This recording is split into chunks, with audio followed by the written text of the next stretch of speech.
Hey guys, welcome to my channel, and in this lecture basically we are going to discuss about Deno, right? Okay, and we are just also comparing Deno with Node.js. So some people are saying to me, right, hey Piyush, there is a replacement of Node.js is called Deno. So I would suggest to all those person, guys, there is no replacement of Node.js. Okay, because you can see the culture of the company. If something is new coming into the market, it does not mean like the company peoples are going to just take that framework. Oh, we got new thing, we are just going to use this, right? We are not going to use the new things, we are just using the stable thing. Deno is not stable yet. Why? Because this is we have only the 1.0 version over here. So as we will talk on example, like you can see the Python 1, Python 2, Python 3. There is a big difference between the Python 2 and Python 3. If you have a project on Python 2, then there, if you will, you know um, run your project in Python 3 environment, there is no compatibility. You will not be able to run your project in 3, right? So as in this as well, if you're going to implement your enterprise level of project in Deno, might be possibility the project will not be compatible in upcoming versions. So I would not suggest to work with Deno yet, because I'm not saying that Deno is not good. Deno is very good actually, because there is some kind of loophole in already in Node.js. So that kind of loopholes are already done in, in Deno, right? But I would not suggest to work with the enterprise level on enterprise level actually with the Deno, because wait for some couple of months so that Deno will be stable and then you can easily move on, right? So let's just discuss with comparison with Deno and Node.js. So as you can see over here, this is a secure runtime platform. Why this is secure runtime and why not Node.js? Because in Node.js, whenever you're going to run your project, might be possibility there can be the software can access the file system or something. You can say the environment access, right? The Node.js will not tell you, hey, your software is accessing these all things or these things, these access, right? But in Deno, you will not be able to access the environment, networks, and the file system without explicitly giving the permissions. So you should give explicitly permission. You should give actually, because by default you will not be able to access the environment, networks, and no files you will not be able to access. You just need to give the permission explicitly, right?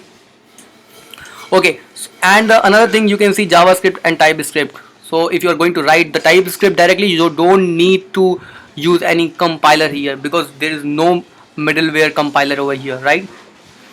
Okay, so there are some kind of installation steps so you can follow, and then you can use this short example over on your machine. Okay, so let's just discuss about the 1.0 version. So here we have the 1.0 version. So you can see this is the dynamic language are useful tools. Oh, dynamic language are useful tools. Scripting allows to use it repeatedly and okay, take together without worrying about the details. So you can read these lines as well. Okay, so yeah, so I just want to discuss with you guys first class TypeScript support and the promises. Oh, so you can see this is the good feature actually, because by default the promises are using by Deno. Okay, and also there is no need to install the packages, like there is no connection between npm and Deno, because whenever you wanted to use any package in Node.js, you just need to install npm install and the package name in Node.js. But in in Deno there is no connection between the npm, because uh, if you are going to use the node model, because node model is basically a centric repository where you are just taking the packages, right, by typing npm install and the package name. Okay, but in Deno there is no connection with npm, so might be possibility there is no security issues, and there might be possibility like Deno will be fast as compared of Node.js. So yeah, so Deno is on Rust actually. So Deno is developed by Rust language, right? and the Node.js is developed by C++. Okay, and stability. So promises is maintain a stable API demo. Yeah, sure, definitely it is possible. Limitations, the compatibilities, HTTP server responses. Okay, so we was discussing something now about the speed, right?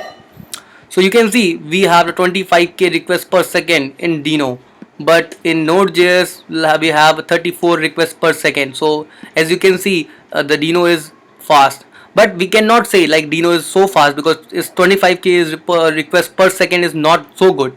But you can see over here 1.3 million actually 1.3 millisecond is the response rate, right? So this is very high, this is very high actually. So on the basis of this, and you can see the 2 to 300 millisecond, so you can see this, big change in Deno and Node.js. So Deno is more faster as compare of Node.js. You can see over here, because in Node.js 2 to 300 millisecond response rate and 1.3 millisecond response rate. Deno is good in response rate, right? Okay, and yeah, so we have many plugins in this. Okay, so I just give you some information about the packages. I was telling to you something. So you can see we just need to install this. We don't need actually install. We just need to use this, actually use these. So here you can see we just need to import. We can use the import, and the common thing in Deno and the Node is V8 engine, right? So Deno and Node.js using the same engine actually. And I was telling to you something about this. Actually we just need to import, because in Node.js we just need to require the packages, right, from npm. We just need to require the packages from the node module folder, right, because node module will be the centric in the project, right? Okay, so but in this actually, like in React.js, whenever we wanted to import, whenever we wanted to use any parent components, or like let's say child component, so that time we was using the import, right?